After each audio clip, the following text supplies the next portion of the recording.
As I mentioned before, we had put together a very open question. So please, you can make very large roundups and divagate from them. I will just dive in with Mrs. Aparajita Dutta. Thank you very much for coming. I will not present you all because we will have, of course, caps on our registration. So actually, I think we will begin with the term that we are discussing before, the internalization versus internationalization. Anyway, of course, the first term is not our concern, but anyway, we are just joking about it. Please, can you tell us more about how you work with this concept and how do you technically and practically apply it in your work? Yes, sure. Well, internationalization is something I've been working on for ages. Yeah. So, what we are trying to do within the University of the Arts, The Hague, it's internationalization is one of the main pillars of the motivations of what we do, because we think that not only at the present days, but ever since, we are concentrating on internationalization more than 10 years, because that's the way to go. Yeah. As internationalization is much more than the general idea of mobility or institutional cooperation. Being international and internationalization is also much more than having a big group of international students. Yes, you do need a body of international students, but internationalization is about curriculum, it's about research, it's about education, because how do you make education nothing in art, performing arts, I think nothing is super local, because you can be local, you can do things locally, but the moment that you exhibit something, it is becoming international, because people are seeing that. And in today's world, in the global world where almost everyone has a smartphone and everyone has internet, it's very difficult to keep local. Of course, we shouldn't forget the local and the local traditions. And for me, internationalization is internationalization of curriculum. It's bringing in intercultural dimension. It's bringing in the international perspectives. It's also, I think, teaching students.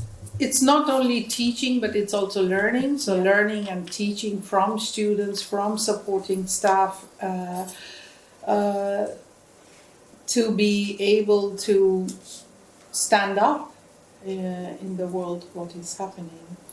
How do we implement it? Of course, we have the Erasmus programs, which we are very thankful for, because it helps enormously to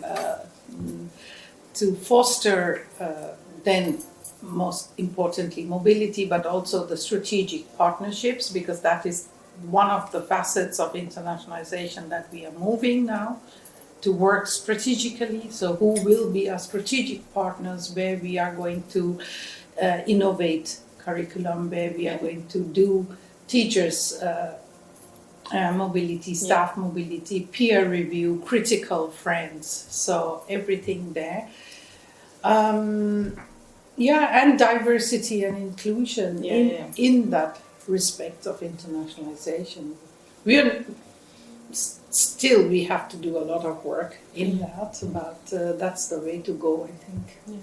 But apropos, the joke before, apropos internalization, and also that you mentioned keeping a focus also on local and preserving as well. Is there this approach of having like cultural habits or cultural practices taken in from different the colleagues, for example, from the different of teachers and students, and try to work actually to put these very focused local approaches. The backgrounds of the students and the professor can enrich, as you mentioned, the curricula. Yes, that is already a focus, but we will pay more attention to it, because all our teachers, maybe a small group of theory teachers now, but all our teachers, both at the conservatorium and also at the Art Academy, are practicing artists. Okay. So you have to be a practicing artist to be able to teach at our place. So these teachers are bringing in their practice into the classroom. And if you see university-wide, we have about 68% international students. So, and they are from all over Europe. There are also most of non-European countries. However, I must say that Africa is not that much You have represented networking skills anyway. represented in the school yet, but and these students are bringing in their backgrounds. So I mean, everything, their whole artwork. Music might be a little different, because music is, of course, very much going through the package. If you call it as a package, but bringing in your own interpretation. But there also your background plays how you interpret it. How you interpret it. So what for the Art Academy design there, I mean, this is playing a bigger role, and we have to grow in this, because of course our teachers, the most of them are from the Western world, so they are teaching, or what they have learned is from the Western perspective. That's a good point.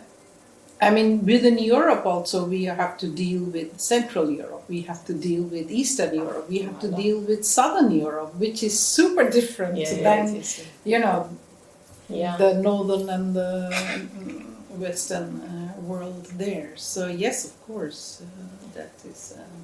and also language, more and more, that is also coming up, because... within our institution, both at the conservatorium and at the academy, English has been chosen as the lingua franca. Yes. But there also we have students who are saying, actually last year I think one fine art student wrote the final thesis or research paper, as we call, in papiamento. Oh. That is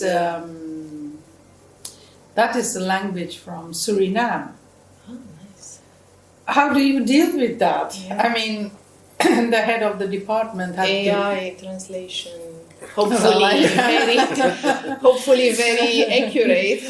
We didn't do that, but brought in someone who is expert in that language and doing it. And we had also we have a very special master program, which is there are only like 2 programs in the whole world, which is called Type and Media Masters, and it's a niche. And there have been students who have worked on Arabic letter type or Hindi letter type. But of course, we don't have knowledge of all the letter types in our school. So then you have to look into, okay, how do you assess that and how do you go about it? So, and apropos being international and also apropos curricula, and then we move a bit to Paolo Montemurro apropos the entrepreneurial skills. I mean, you learn how to do it, but then when you enter the market, well, let's call it the creative industries, Maybe you can approach that from your experience from the organization. So we had a very interesting opportunity, thanks to a European program, to enter the world of Academy of Arts and faculties of humanities. So of course, very wide definition to try and understand how to bring entrepreneurial competencies within curricula that normally don't have that as a topic, which is of course fair enough, but finding alternative ways not to just put a subject in the curriculum, but like actually exactly actually opening a space for all the people involved in the process. So not only the students, also the academic staff and the companies. Of course, when it comes to the creative and cultural sector, it is mostly freelancer, small organizations, to be part of the conversations. We found a way that was really talking about space, not only physical space. So we proposed to the 7 universities involved in the project to... it's from Italy only, or...? No, it was Italy, Spain, Portugal, the other were Finland, and there was coverage from north to east, from south to west, because of course what was mentioned before, the difference is a value. In European cooperation, that's very interesting to compare approaches. And in this case, we had universities that decided to really open a kind of a creative hub. So a physical space for the students and the academic staff to work together with external professional from the creative sector to develop joint projects. Like hub, I mean, not necessarily theoretical stuff from the school. No, very practical, very practical. The entire approach of this initiative was project-based, practice-based, challenge-based. So the theoretical part was, of course, trying to refer to what the European Commission has set as a reference when it comes to entrepreneurship education, which is the Entrecom framework. Yes. It is this competence framework developed by the JRC, which is the research center of the European Commission.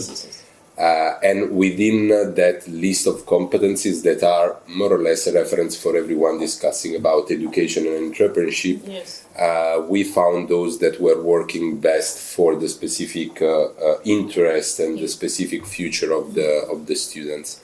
And we realized that, of course, there are a lot of potential, first of all, to overcome a little bit this division between arts and culture and entrepreneurship. It still is very strong. It is strong. I don't know. It is understandable. But what we found as a way to overcome that was a work of translation. Let's call it this way. So instead of trying to propose the startup vocabulary, the startup approach, we work together with a group of artists and cultural professionals to try and do a comparison between the words of the business vocabulary and the words of arts and culture.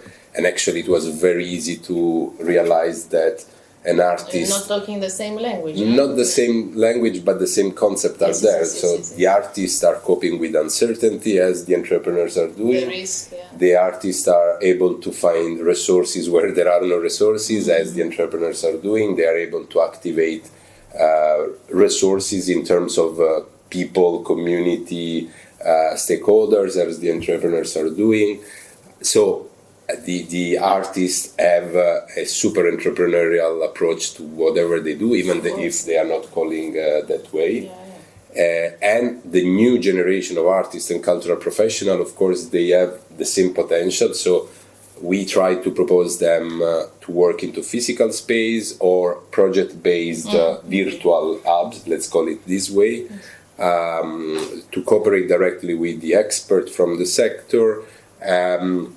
Also, we were trying to understand the potential of these students to work outside the cultural world, because of course we are talking a lot about cross collaboration, cross fertilization. Yes. So it's when we started this project, I found a very interesting article that was about some statistic on the number of students from philosophy that were hired by IT company, because the way of thinking of those who are coming from humanities as a power, and today all the topic about AI and the ethics behind that has something to do with the potential of those in arts, culture, and humanities. Yeah, they also use theater as a means of team building anyway, or that's a very interesting thing. So our approach to that has never been to really force people that have decided to go for a career in arts and culture to you need to have a background in business, entrepreneurship, because that is not really that. But they should know who to look for when they do a team work. If you're an artist, you have to know what are the professions you have to address so that you can, if you want to live and work as an artist, you have to work with some other colleagues, so to speak. So you have to know who to work. That's part of what is happening without us telling them to do it. So that's by nature. It's only a matter of recognizing it. Yes. And then, of course, it's we always have this joke that every time we want to engage some artists into our activities, they are telling us, no, we just want to do our art. Please don't train us on AI, don't train us on that. Because it's, and I understand that a lot of their time is going into things that are not the production, the artistic production. But I think that there's a very important thing there. And our approach to that, not only for artists, but in general, we have a very holistic approach to entrepreneurship education. It's that we don't want everyone to be an entrepreneur, but we want everyone to understand how to be active. The production field. To be proactive into every, events of their life. So that's why we are coming particularly from the south of Europe, where, now things are changing, but in the past, at least I have my own experience. I still remember my father that wanted me to work in the municipality of my town, because that was a secure job. So we started to work with families to inspire children, so not to, because even if you are in school and there is these, teachers that are proposing activities about being more entrepreneurial in your attitude, and then you are going home and the message is that one at home, you are not progressing towards that objective. So we were working with parents to let the children understand and overcome the bias of the bad entrepreneur, which is only focused on money, but proposing all the world of social entrepreneurship, social economy, creative economy, so things that are, of course, inspirational for the children to think of themselves in the future. Very good, because there are some artists that I don't sell my art. I mean, it's like something that is not sellable, but otherwise, I mean, it's this type of approach actually when you demonize, money and it's very we good. Are not going towards that debate, because we understand and we respect the position of those who basically want to do art for art's sake. That's clear. And but have another job anyway. So I think that they are, in Italy, but I think this is overall now more and more a topic for all over Europe and probably global topic. We are discussing about the working condition of artists and how fair those are and not. In Italy, those who are really doing arts and culture as a profession, as a business, or whatever we want to call it, they are there and they are really struggling, and all the other that have potential to do that and contribute to the sector, they are basically surviving from other things and then doing arts and culture. And that's, losing a lot of potential because at the end of the day, they are remaining in the dimension of being amateurs, never professional. Very good. And of course, while we were struggling in Italy, we were struggling to make that recognized because for the nature of the organization, most of the cultural organizations have the status of association. Yes. In Romania. Because there's less burden of administrative burden, less taxation and so on. But now, of course, the laws are changing and they are invited or forced to transform themselves into little entrepreneurs, into cooperatives, into social enterprises. Because, of course, that's a good thing to start, but a limitation in the growth. So you have association with 10 employees, which is a small enterprise, a micro enterprise, but it's when you start to pay people for but doing many arts and organizations culture. do not have. They work project based, And that's the point. That's the everything about entrepreneurship in arts and culture is that we are not discussing about profit. We are discussing about sustainability. Not survival, sustainability. No, sustainability. Yes, Survival, it's a word that we don't want to use because, it's putting everything in a dimension of then them to deeply rely on public funding, which is going down and down and down and down and down everywhere in Europe, from what I understood.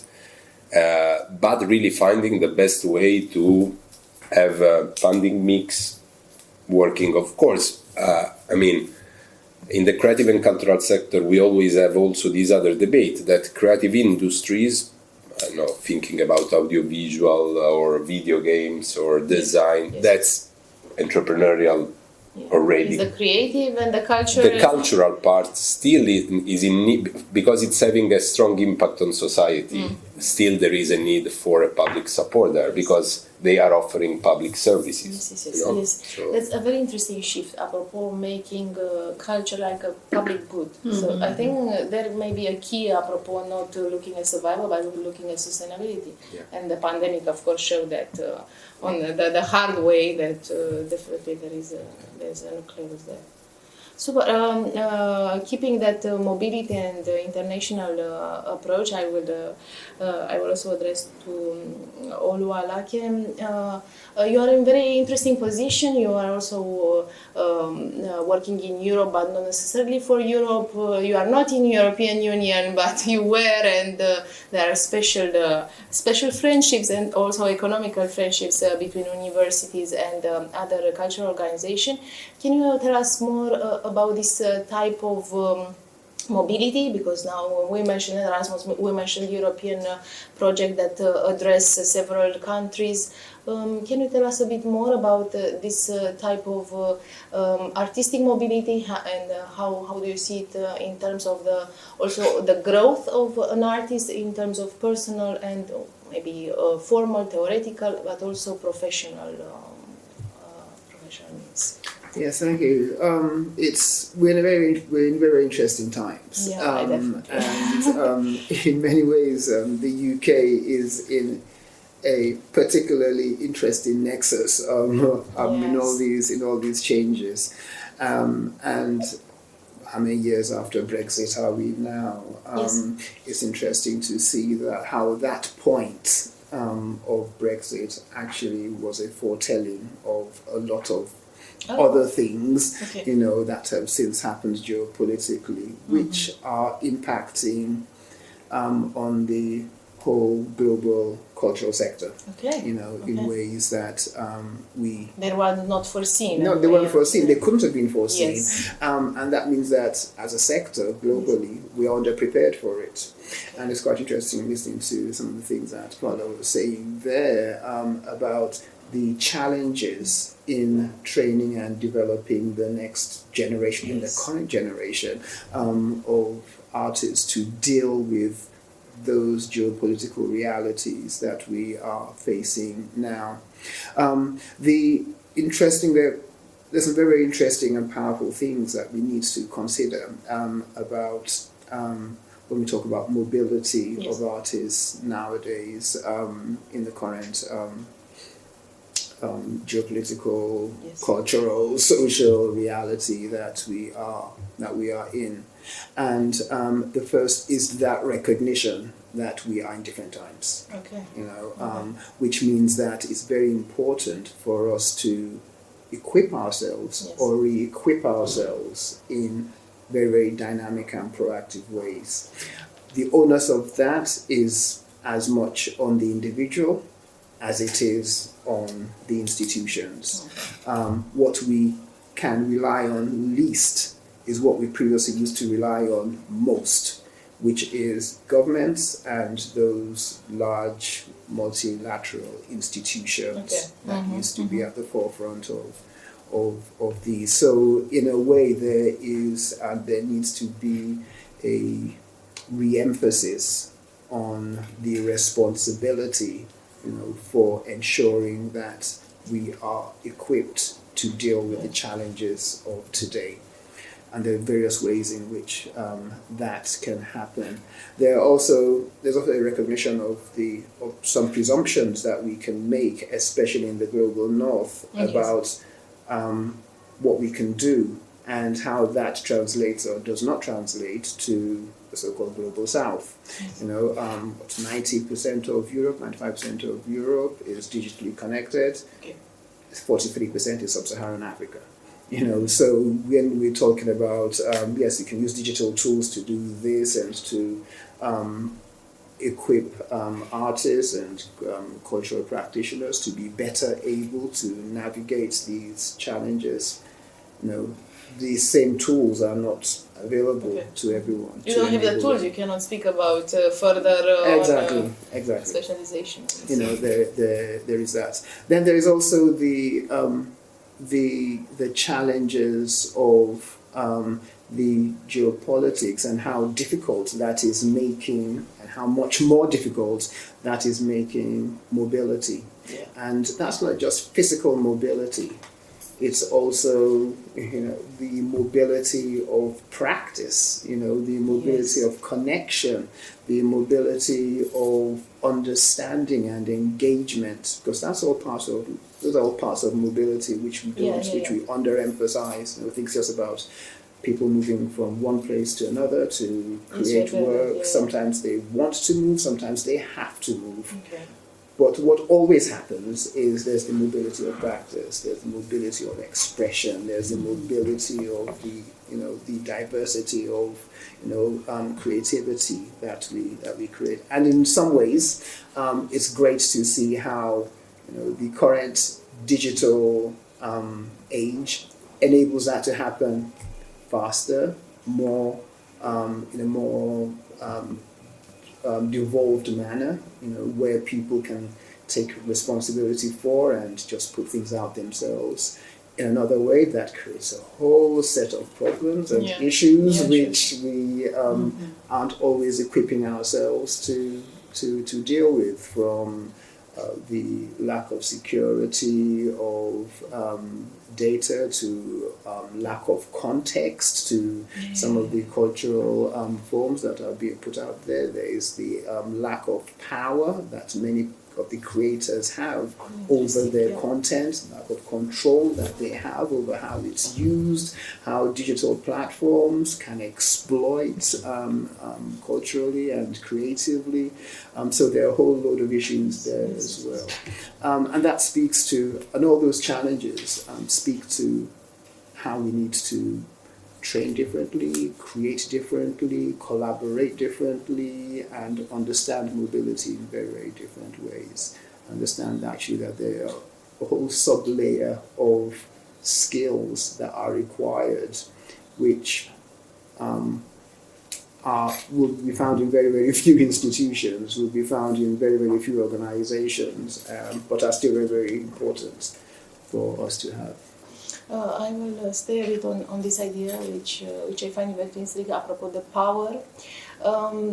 Actually, how do you see, and in this context of globalization and digitalization, and apropos mobility, actually an artist or a cultural professional is powerful in his own national or very familiar space, but when they move, they change status and they become a minority, and maybe they have to defend something. So actually, how do you take this approach of being international, being mobile, being very feeling at large with your own heritage, like also personal and professional, and how do you see this type of challenge? It's very interesting, and it works very much from the perspective of the global north, Yes. when they are working with people from the global south. Okay. So someone can be a superstar in their country, Yeah. have millions of followers, have sold millions of records and so on, and then they move to somewhere because they have to move, or because they wanted to move, or they've been invited to move, Yeah. and no one knows them. No one knows what they've been doing. No one understands the work that they are doing, and they project onto them their own understanding, their own cultural framework, and expect that person and their work that they have spent their life creating. In fact, in many cases, it's not just their life, it's the lives of the generations that have come before them, who have trained them, maybe in the use of the instruments, or in the language, or in the music, or in the arts. Now has to fit into a very narrow framework, on the basis of the institution of the country that they now find themselves residing in. So they have to shrink a whole universe of ideas and ideology and philosophy into a very narrow framework of that particular Western institution. And that one becomes very, very difficult. It becomes very, very stressful. You can imagine the mental contortions that you have to go through to make that happen, and that feeling of, I'm actually betraying my entire heritage and my ancestors here by doing this, but I have to do that to survive. And so the whole power element there, and the expectation usually is that they have to fit into what we have, not that we have to expand ourselves and integrate to understand what it is that they're bringing, and how can that change us, and how can we learn from that. So I was quite interested in that point that you made, that teaching is as much about learning, and if you're not open as organizations, and that's where I think real power shifts need to occur in institutions, that there needs to be that openness to understand that what we have is what we have, but that's not all there is.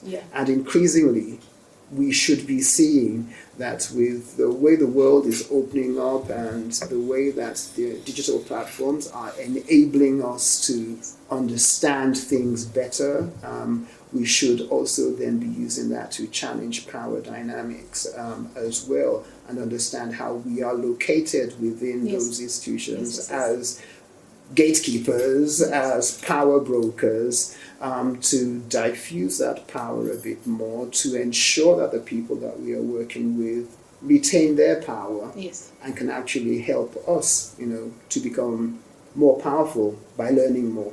I think that's really, really important. Also, understanding as well that we need to challenge power dynamics.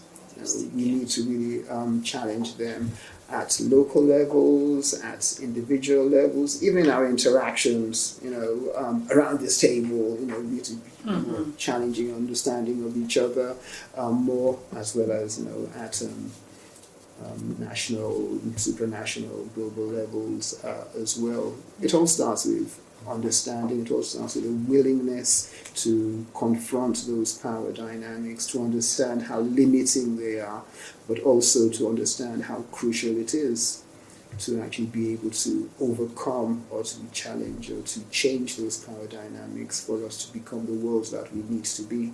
Yeah, and definitely arts and culture can definitely be that means of challenging in a peaceful and gracious way, of course. Yeah, you mentioned a lot, of course, all of us, digitalization, but going to a narrow, well, not so narrow, channel apropos social media, isn't this apropos being international and accepting each other differences?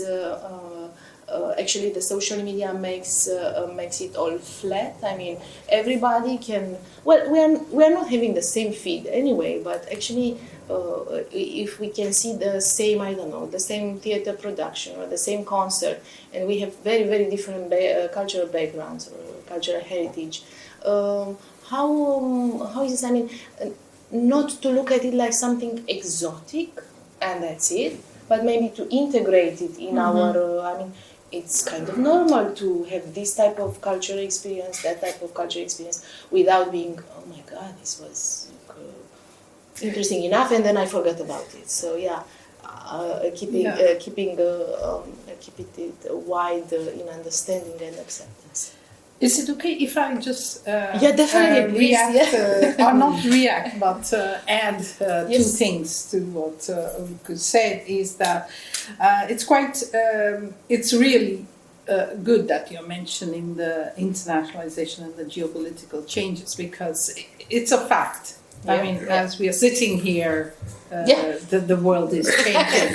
So, And we are the living proof of it. we are the living proof, or like even if we don't like it, we have to go on. And we had last week we had a kind of accreditation of programs, and we had one day of a mini conference, and there we have a student initiative which is called the Green Office. So they are talking about regenerative education. Oh, nice. So to change education, to look education in a very different way, in a sustainable way, but not only sustainability, but they are also talking about, yes, how do we learn and equip ourselves also in a political sense. Because at least within the faculty of the Royal Academy, the students are pretty politically conscious. We see that a little bit different within the Royal Conservatoire, because there, of course, they have to follow the pattern, and hierarchy is more or less a given factor there, which is very much different on the other side of the street. Which encourages actually. And we have really politically activated activist students, and that was making me think that, of course, artists in a bigger concept has to be equipped with the challenges of today, what is coming up. But I think it's not only the artists and the students and the teachers or staff who are helping them, but it's very interesting to see how organization is reacting to it, because at the end of the day, the management of the whole organization, how do they react to something? I think there also enormous work still needs to be done in who has the power? Well, it's not about power, I think, so much, but it's how we react to something. I mean, are we are we what's it called, proactive, or are we sitting back and saying, okay, how everyone else is reacting, so let's take that. Because, I mean, as an institution, educational institution, I mean, I think all of us have seen when things happened in Ukraine, how we reacted with that. And we were kind of like waiting, okay, what will the government say and how do we go about it? But in other issues, we can take our own stand, and move ahead. So I think there is a big thing also what you are all saying about that, okay, when an established artist is moving to another country, I can imagine that is different. I mean, I moved from country to country and I had to adjust to that situation also. So, but at least in just taking an example of myself, because I can only be the best example of myself, is that I became a part of that system, because if you come to study somewhere, then you are automatically in that system. You do not know anything better because you are moving to a country to get the knowledge from there. So yes, I think that organizational role has a big thing in making the artists who are moving from, say, the south to the north, because that is kind of, I haven't really heard a lot of northern established artists moving to the south. Maybe there are also very many examples of that, but I don't know. Yeah. And so that is one thing, and the other thing is that students and teachers, at least within our organization, within the University of the Arts, there is still a certain group of students and teachers who have moved because of the situation of their country, or because of the situation of the family, where the family says that no, this we don't want, or you cannot express yourself in this way, or because of their gender, because of whatever reason, that they came to us, and they feel that freedom.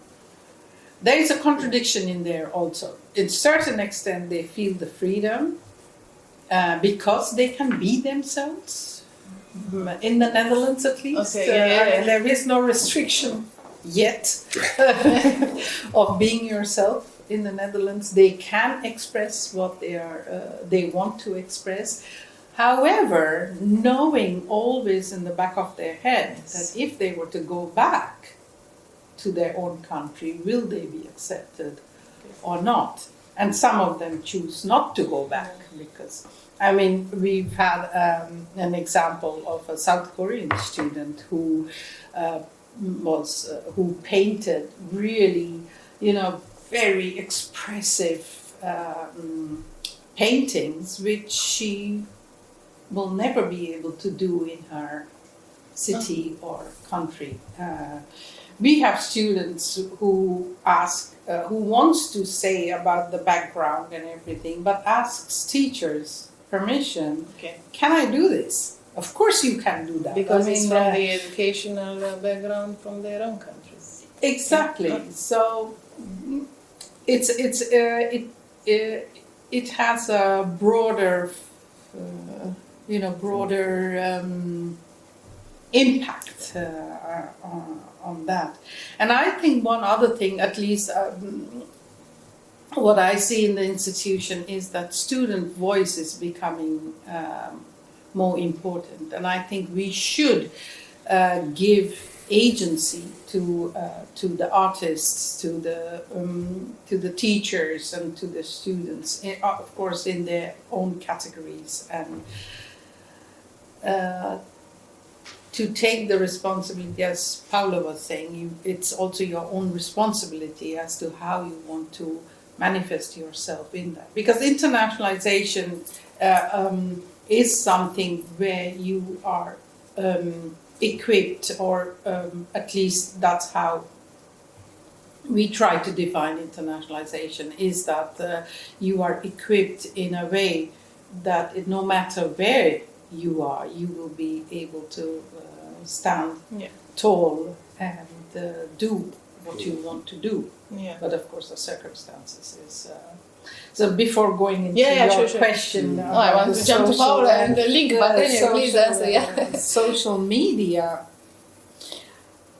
I don't know much about the social media, but what I can see is happening in our school is, as I was telling you a little bit, is the AI, or the use of AI, or the use of ChatGPT. And I think social media is being just used to drop the message. I mean, because it has become such an open medium, that if you really want yourself to be known by other people, then you use the social media. And but at the end of the day, it's the people will have to come to your exhibition or come to your dance or music performance to really understand what is happening. And the AI, that is becoming a huge thing now. So at the moment we are also working on a policy. How do you go about it? What are the restrictions and not? I don't know what the policy will be at the end of the day. But, I will come back with AI definitely because I'm very interested. But just wanted to link what you were both saying to Paolo, because we talk about cultural exchange, and then we approach the political appetite of the students, and maybe migrating to socially engaged art. Have you addressed this issue? I mean, if an artist has a more activist approach, how can they deal with the entrepreneurship part, or do they have to definitely split? I mean, this is my activist art and this is my job. Can they be colluded or not? Well, I think that it will be very difficult to find artists that do not have messages that have to do with what is surrounding them. So some of them are more politically, and it's clear that the message is political. Others are doing things that you can read as more subtle. Today we are talking about Activism. So of course, understanding that arts and culture have a lot to do and a lot to say about the topics that are on the table, which are topics covering the green transition, and so the sustainability of the current world, and how we make the world greener, but also how we make cultural and creative sectors able to do this reflection on themselves. So what we are following is processes where we try to understand together with cultural organizations not only how they can be more sustainable in their practices, but also how they can embed sustainability, environmental sustainability in their own business model, so that everything they do, the green component is there, as there is the social component, or as there is the cultural component. Yes. And the other thing is that, again, we really strongly believe on the power of arts and culture to foster innovation in other sectors. So we really believe that arts and culture can inspire green transition into other sectors outside arts and culture. So again, here I think that it's not possible to really make a division between the things that they are doing and the impact that they are generating on the conversation we are having about how the world is going. And of course, with the pandemic, there has been a very strong focus on understanding and having visible the role of arts and culture into the well-being of everyone. Today we are very inspired by how In the north of Europe, they are connecting health and culture. Yes. Yeah. So one of the hosting organization of the Cultural Mobility Forum is actually experimenting a lot about that. We know that in Finland, a doctor can prescribe theater performances in order to support the well-being, the mental well-being. And they are also studying the way this has an impact on the cost of health system, because you have to do this connections. At the same time, there was I had a nice chat 2 weeks ago with a professor from the Ca' Foscari University in Venice that was telling me, but look, Italian artists are doing this focus on well-being and arts for well-being already for ages, without naming it, like without having this connection with the Ministry of Health. Yeah. But all the people that are participating into cultural performances, that has an impact on the way they feel at the end of it. The way it inspires people to go into a direction on their life or not, the way simply that 30 minutes, 1 hour of being part of something that is it's an individual experience, but it's also a community practice, because you are part of an audience, and more there are artistic practices that are that have these, especially the socially engaged arts, have this need to not to have an audience, but to have a community. To build with them the performance, to be part of the performance. I'm coming from a city that was European Capital of Culture in 2019, and a big part of the cultural production for this specific event was based on the concept of co-creation. Yes. And in co-creation, basically, artists are asked to give power to the community, in order for the community to define, not only to be maybe on the stage, but to be part of the artistic direction that a production is taking. Maybe scaring a bit, at the first. It is scaring, and the final outcome might be not satisfying for the artist. Yes. Because of course, I can tell you this very concrete experience that we had in Matera. There was a theater company that did a community opera, yes.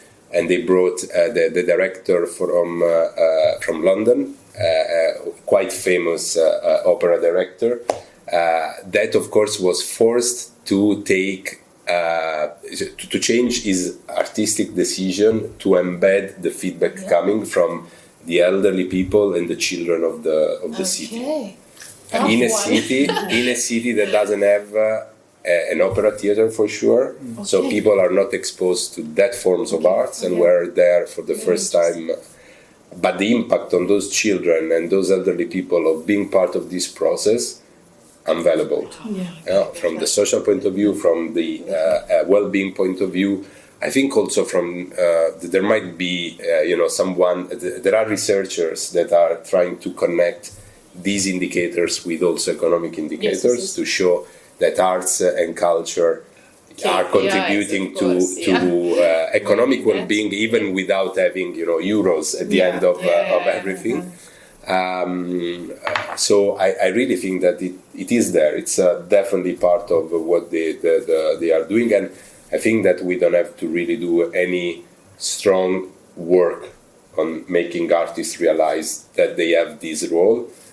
Of course, this is about Europe. Then there are scenarios where artists have higher responsibility because they are in context of war, they are in context of where freedom is not ensured, freedom of speech, expression, and so on, where their gender status is not accepted, and so what it was said that they are the voice of other people that in that specific place cannot express. They feel it like a responsibility more than. It's a big responsibility, definitely. It's good that the discussion goes to this point, because I want to dwell a bit on it and ask Olu about cultural rights. Actually, so from this responsibility of the artists, of Activism, community-based cultural events, and also people's rights to have access to culture. We also have in Romania's constitution the right for culture. So. Drepturi culturale for our for our listeners. Can you approach this this concept a bit and say how do you apply it in your work? I want to leave it very open. Very please wide. Approach it as you wish. Yes. So cultural rights, if we accept it, if we can define it at all, is the recognition that everyone has a right to participate in cultural life, has a right to share their heritage and practice that as they deem fit, and be able to express that freely and openly. With rights, of course, come responsibilities as well. And I think that part of the equation gets missed out a lot. Because it's convenient, rights are for you to do, and responsibilities are for me to do. And that's quite rights, not responsibilities. So that's how that manifests itself on a daily basis. And again, we can't talk about cultural rights. Again, we are talking about power. But I think more fundamentally, and just to speak to some of the points that have already been made, is the question of what kind of world do we want to create? What kind of organization do we want to be? And what kind of things do we need to put in place to make that happen? If we truly believe in everyone having that freedom, those freedoms to be able to exercise their cultural rights in the way that they deem fit. And there will be points of contention, and there will be points of conflict, even in exercising those cultural rights, especially where cultural rights come into conflict with, or at least meet in a very hard way, other rights. Someone's right to express themselves might mean that someone's right to express themselves are not in the same place at the same time. Then it becomes incumbent on organizations and institutions who are working with individuals or trying to enable individuals to be able to equip themselves with the right understanding and the right skills to help people and help themselves to exercise those rights in a responsible way. It's very interesting working at somewhere like the Africa Center, where we are brokers. In many ways, we're cultural brokers. We're working with individuals, we're working with governments, we are working with embassies of different countries, we are working with universities and other institutions, and we're working with corporate organizations at the same, sometimes all in the same conversation. It's trying to get people to understand or try to translate those rights into those different agendas which many people have is actually quite challenging, but also quite important and sometimes even exciting. That's after a few paracetamol, you get to be able to do that. But what it does speak to is, and take it back to skills and the kind of equipment that we need to have as cultural practitioners to be able to exercise cultural rights effectively. We all need to, some of those skills are actually softer than the harder ones that we focus on, and are not as easy to directly train people on, but are very, very important. And they're important for organizations as much as, organizations need to be learning bodies and not just institutions where people come to learn.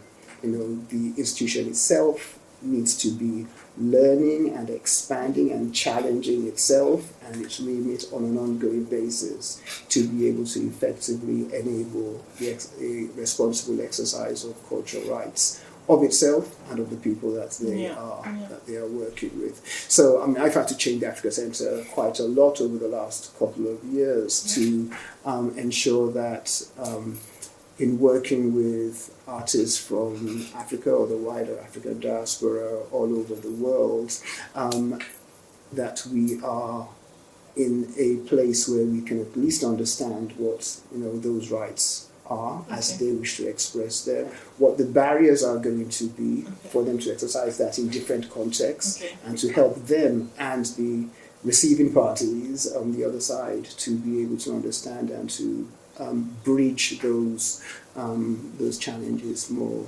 importantly. So cultural diplomacy becomes one of those softer skills that are really important. More competent, responsible social leadership, becomes very, very important, both for the individual and the institution. So how you engage communities to enable your rights to be exercised, but also to enable them to receive those rights in a more powerful way. How we understand cultural policy and how we infuse cultural policy with a genuine understanding of cultural rights, and how quickly we can move on to things that we need to move on to. I mean, the main cultural policy framework for cultural rights that we have is UNESCO's 2005 declaration and convention, which we're still, not everyone's still signed up to that one. But if we're going to write that convention today, it's going to look very, very different to how we did in 2005.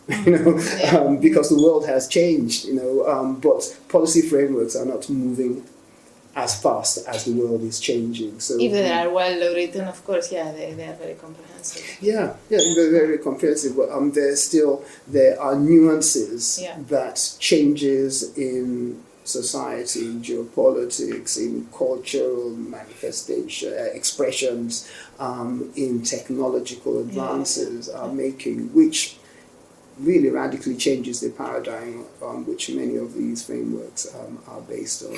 So cultural rights becomes quite tricky and in that sense. And another point I'll make as well about skills and about cultural rights is the power of strategic communication and storytelling. That it's a skill itself. How you put it, and how you engage people, how you make sure that in telling your story you are engaging people and you're empowering yourselves, but you're also enabling them, to receive you and what you are representing in really new and interesting and dynamic ways.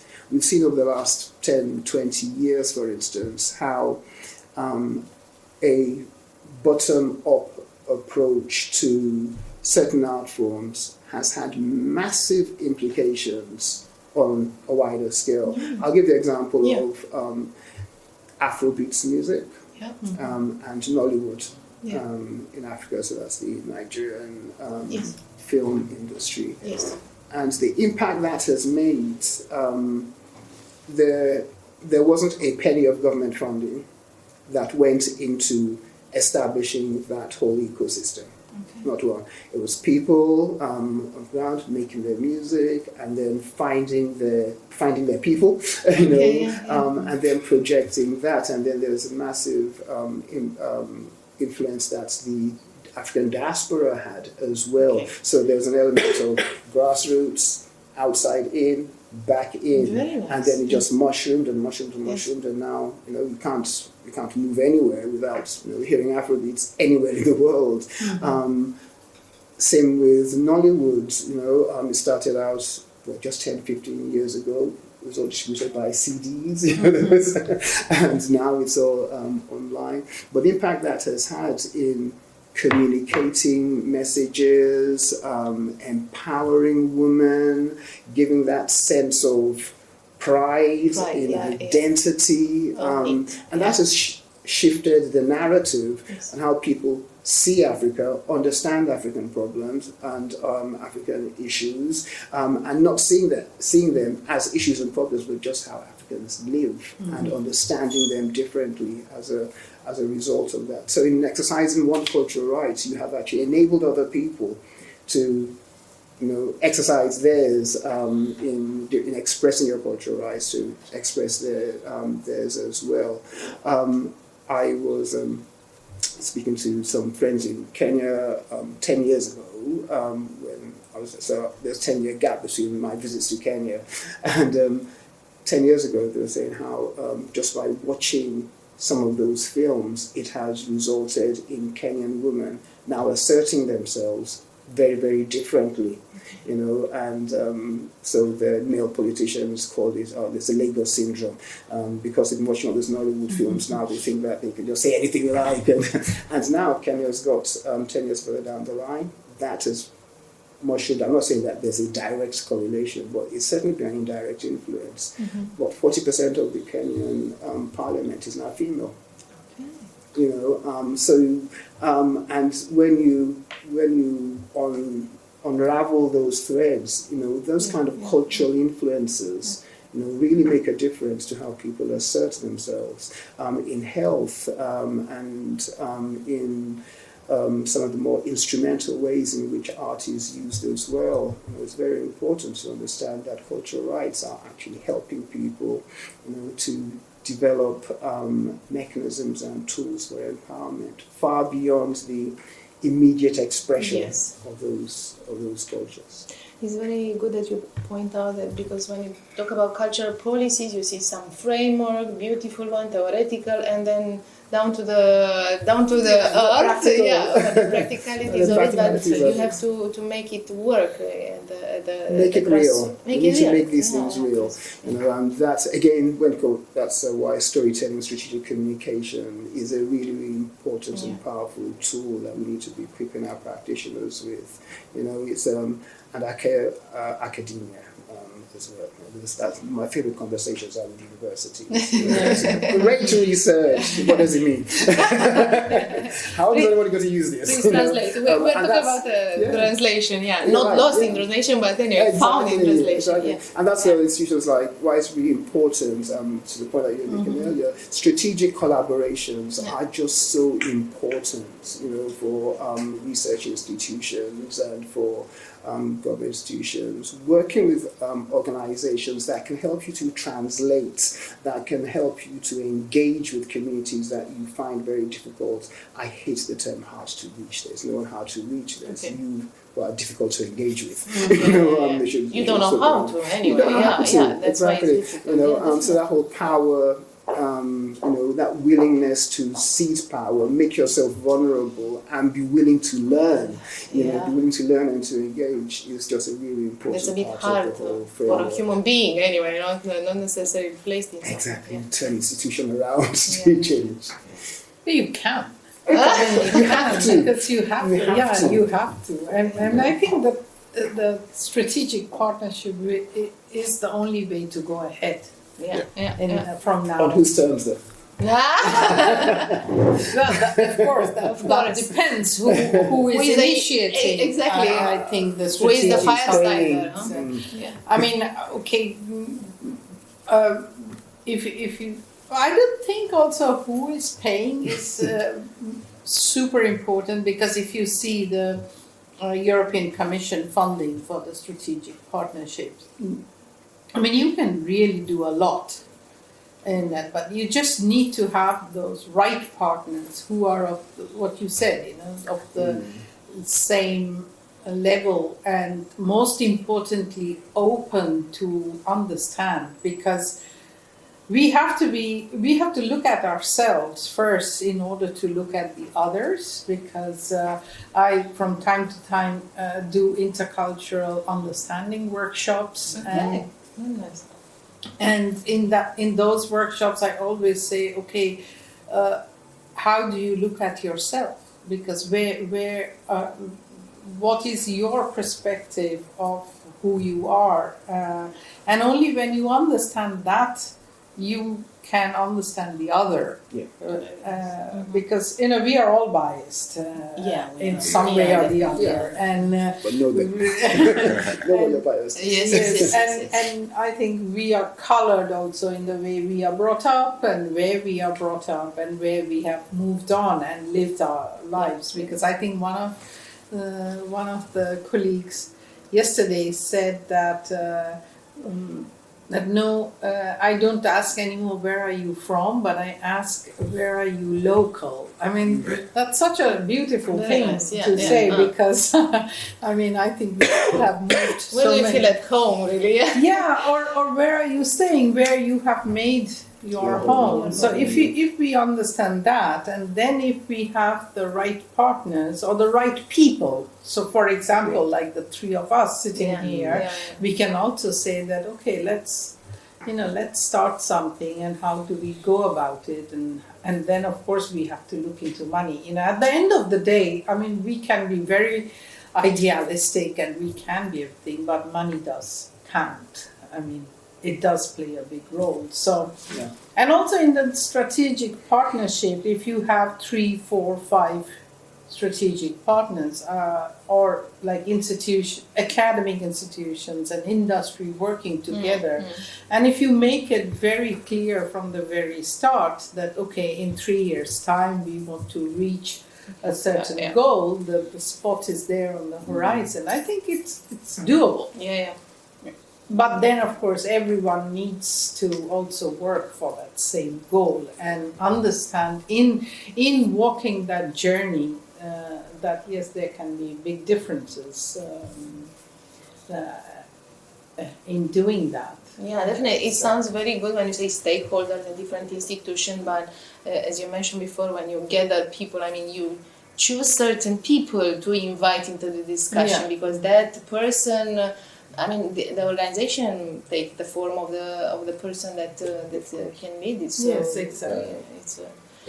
I will jump from rights to copyright, even if there are connections everywhere. So that to end our discussion in glory of AI in our lives. So maybe Paolo, can you dive in a bit about how you approach the AI? We had previous discussion before our discussion about how do you use AI? You use it as a tool, as an assistance, as a replacement. Maybe you do a digital twin and then you relax and your digital twin does everything. But anyway, how do you see this aspect? Also on a legislative or a more formal frame? I think that as it was said before, we are still trying to understand how, what are the legal, what is the legal frameworks. We are moving ourselves. The Commission has just released, I think it was last year, an AI regulation that was, of course, at a very high level, and then every different sectors has to understand how to use AI, apply AI, limit AI, and the implication of AI.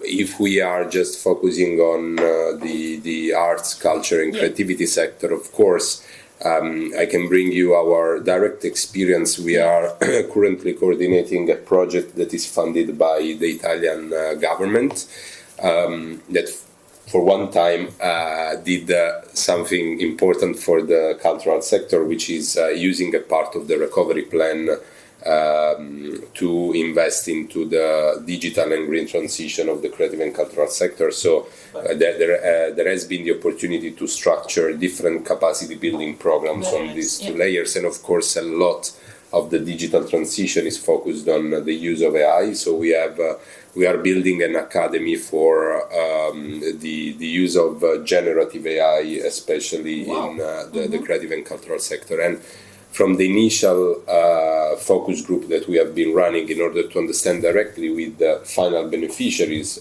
what they were looking for, what they needed, how they would have used, if they were scared or not, the cultural production, we understood that the 85% of the respondents really wanted AI to take from them that management part that we were discussing previously. They are really keen into having an AI assistant to do their budgeting, reporting, and all those things that they don't want to do. So that's a connection to what we were saying before. Sure.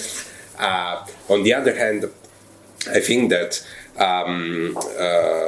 within the creative and cultural sector, there are, of course, very interesting way to approach the topic. There is, first of all, a topic related to AI ethics, and so we are witnessing a lot of cultural organizations that are actually trying to understand the bias of AI and how artists can help understanding those biases and maybe improving it. Because of course, we understood and we are learning that you can train AI on things, and so far we have trained AI with a lot of biases related to gender, related to... We have our biases, so imagine an AI without biases. Yeah, okay. Well. So that's one thing. And the other thing is, of course, about the use of AI. We have seen how AI can easily be used to spread misinformation, to create fake videos and so on. So there we see the role of creative and cultural sector to understand how to help everyone else to take the advantage of a tool that of course is powerful. Yeah. I think it was a couple of weeks ago that we had some examples of how AI and copyright, there was the some easy way for ChatGPT to reproduce your picture with the style of some famous studios, and so we started also to question. That's nice. That's very easy for you to use for everyone, but exactly copyright, or the rights without being in the field of copyrights, the intellectual property and so on. So there is something that has to be understood, and it's not easy to have an answer right now, because the more we see the potential of AI, the more we can see things that work very well, things that are not working very well. Of course, it has a lot of potential to support creators. So there are incredible things that can be done. Then it's all down to really if that's something that belongs to it is part of a cultural production or not. But I think that for now our approach to AI is to really trying to learn ourselves about it, because there are a lot of things that are changing so fast and so quickly. And the other thing is to really understand if AI is really something that would be part of our life and the cultural production and the cultural world in long term, because there have been innovation that we have already forgot. I don't know. I'm thinking about Meta and how that was the best big new thing, and then now. It seems, of course, Meta as a company is there, but Meta as the metaverse is really something that is not part of the conversation anymore. Yeah. So, on our own job, what we are trying to understand is if AI can be a companion when we are doing, for example, writing a lot of project proposal. We want to understand what is the use of AI that we can take on board of our work, that can ease our work.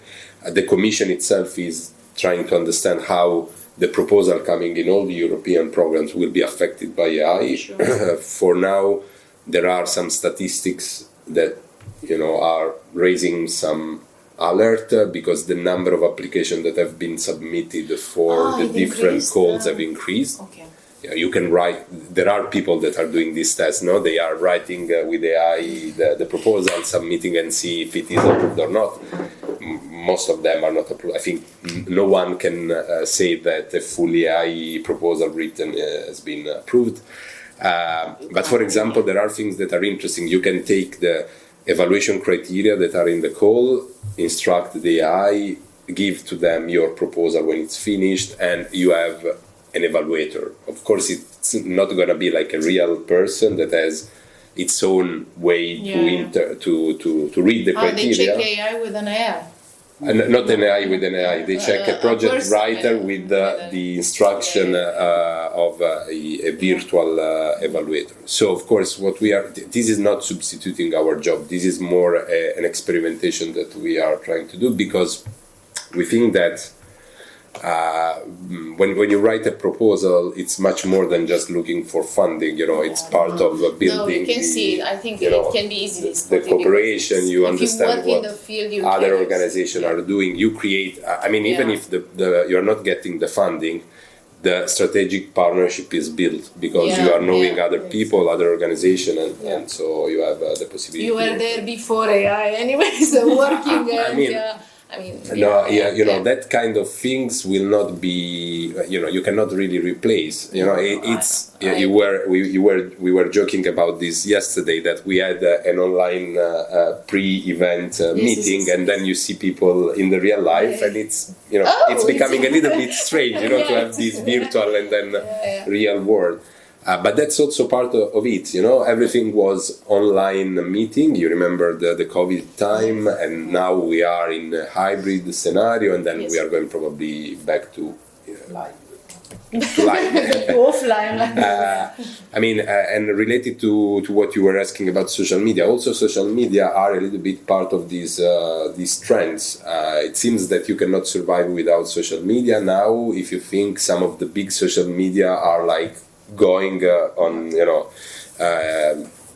Twitter, X, we are out of it because, of course, you maybe don't like the position of the company owning that platform, or because you don't find in that platform anymore the possibility that you were seeing in that at the very beginning.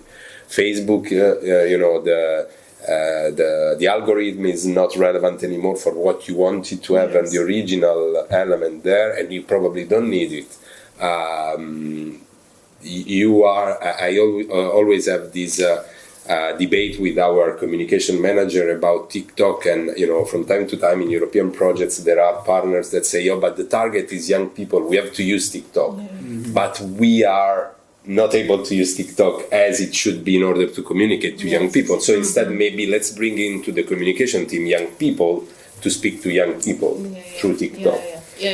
So I really think that, and what I'm really interested in now as a field of personal research is to find a platform that could be niche for social network communities of people that have special interest in something that is not wide, so that you will not find on Facebook or LinkedIn, but the niche, and how to make global people speak about niche topic, and that niche, of course, niches can be big, but still niche, where we discuss about because that. We talk about global perspectives. So where it is the space for everyone to discuss in a way that you wouldn't, be respectful, not be assaulted by accounts that maybe are not real account, or So that's a part of the conversation, and I think also potentially a business opportunity for those who will be able to propose a different way to use social media. The power of social media, the thing that you were able initially to reconnect with people that you saw maybe once in your lifetime in another country, and you see how people are doing, and you get that. Social media helped us making this international dimension of our life a daily dimension. So every day I can see what these friends that I hosted when I was young from Australia, how is it doing, and those are nice things that were possible.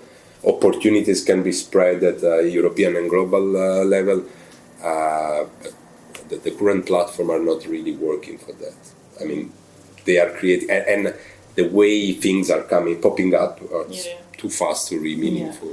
I think it's also the lack of responsibility that we're talking about. I mean, you can't, I mean, if you have your Facebook, you can't just begin to write at 11 o'clock at night something very nasty, because that's not freedom, that's abuse. So actually, I think this point of choosing your niche is very important. I mean, your niche is now very wide, actually, because it's at a global level, and then you are very comfortable. You don't have to be a very niche, like 20 people in your neighborhood. And of course, this is a big debate because the political scenario today is going in the other direction. Yeah. So no.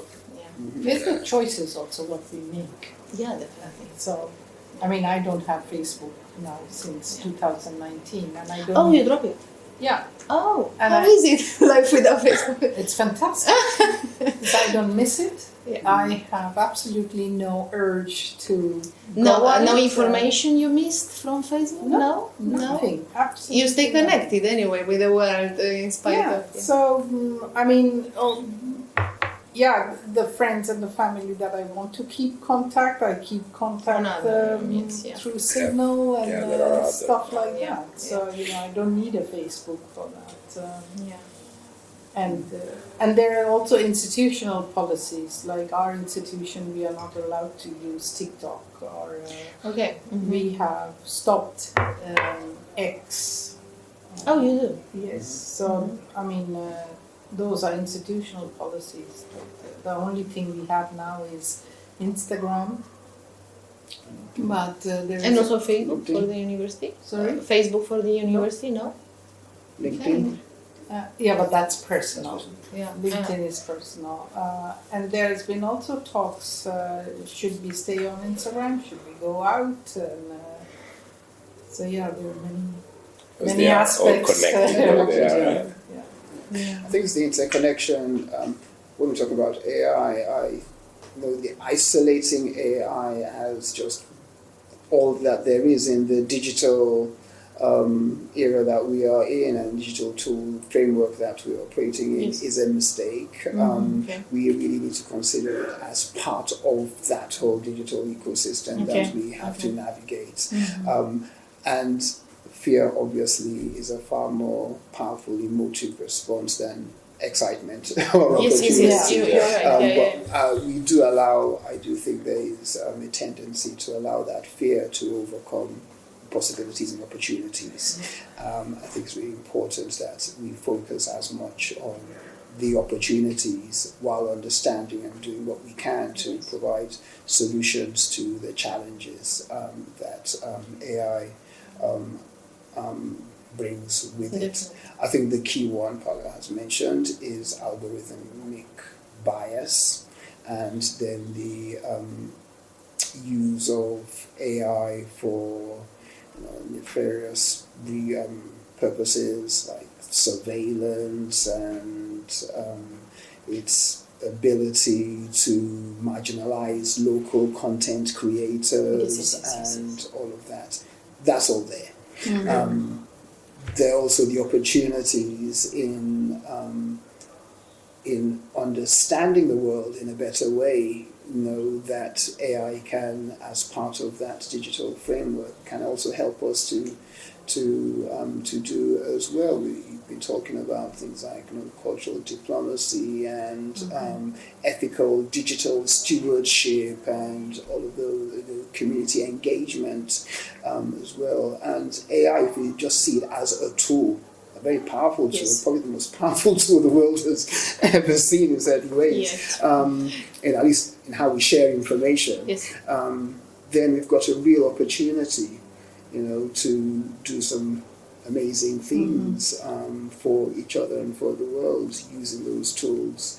I am particularly excited about how we can use this new digital framework to empower artists and creative practitioners, or enable them to empower themselves to create new work and to share their work and to link all that into the institutional use of their work in more powerful, more dynamic ways, from health to education to solving local engagement issues, mental health and loneliness and so on. There are a lot of ways in which creators can and should be looking to use the tools in more dynamic and interesting ways. Well, it's happening so fast, so you have to move fast and not break things actually, because otherwise you will just, apropos regulation and ethics, I think we have to speed up and keep the pace with the generative, to be also generative like AI, yeah. Because the young generation is not waiting. I mean, they are moving at such a fast pace. I have 2 daughters who are early 20s. I mean, if you just see them, how they use the whole social media and the language, like sometimes I have to learn their language.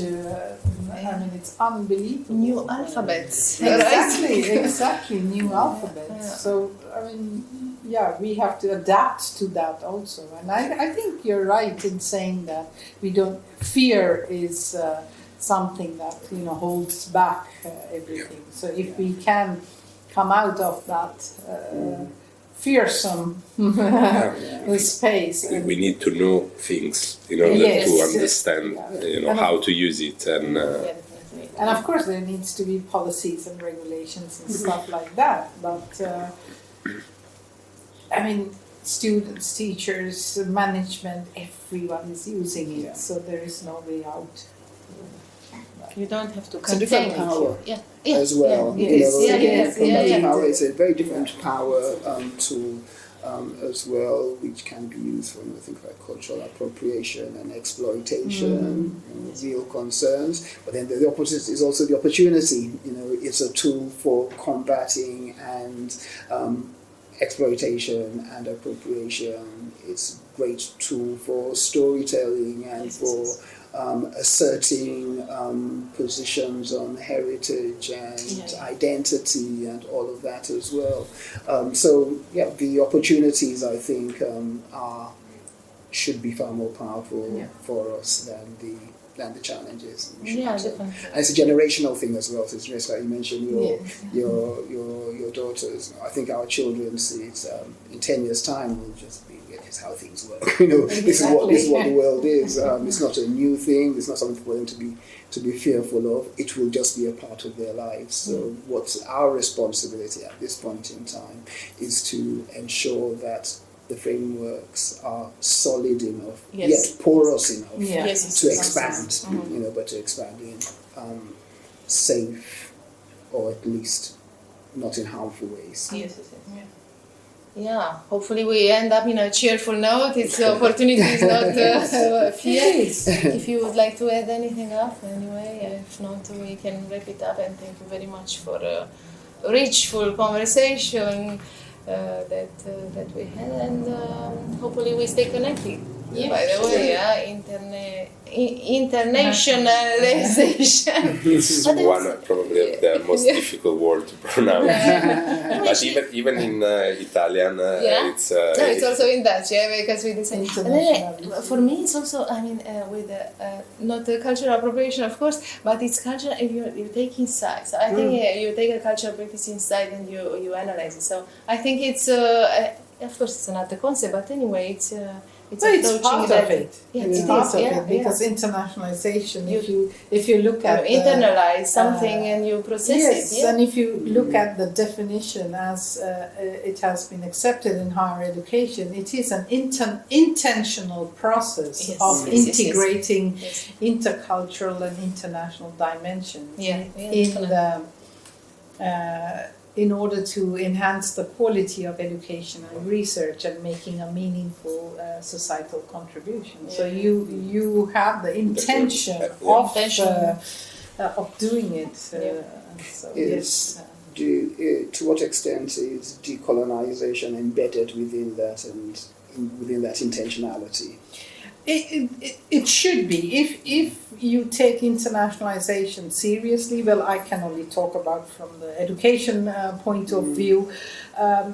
the whole concept of internationalization of curriculum is based on the intercultural perspectives in your learning outcomes, the international dimension in how you are doing things, and also the non-Western, of course, looking from where we are situated.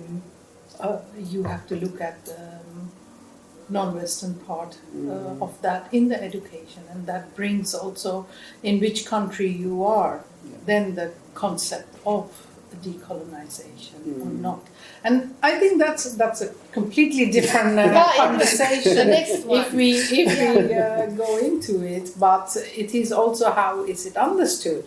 I always say within the institution that I don't really, if I'm very honest, I don't really like the word decolonization, because we are dealing with so many nationalities. If we are just talking about one thing, then again we are imposing something on students who are coming from countries where they have never experienced that. So we always have to keep in mind that, okay, what do we want to bring forth and how do we want to go about it? But these topics come up, and that is an intentional part of internationalization of education. If you are really serious and if you want diversity and inclusion to be part, equity also, equity. And it's an important part of the cultural education as global cultural practitioners to actually understand, even if it's not part of their own direct experience, they need to understand that it's other people's, and there are probably billions of other people for whom that is a major concern. You're going to have to work with them, you're going to have to share your work with them. How are you going to go about that,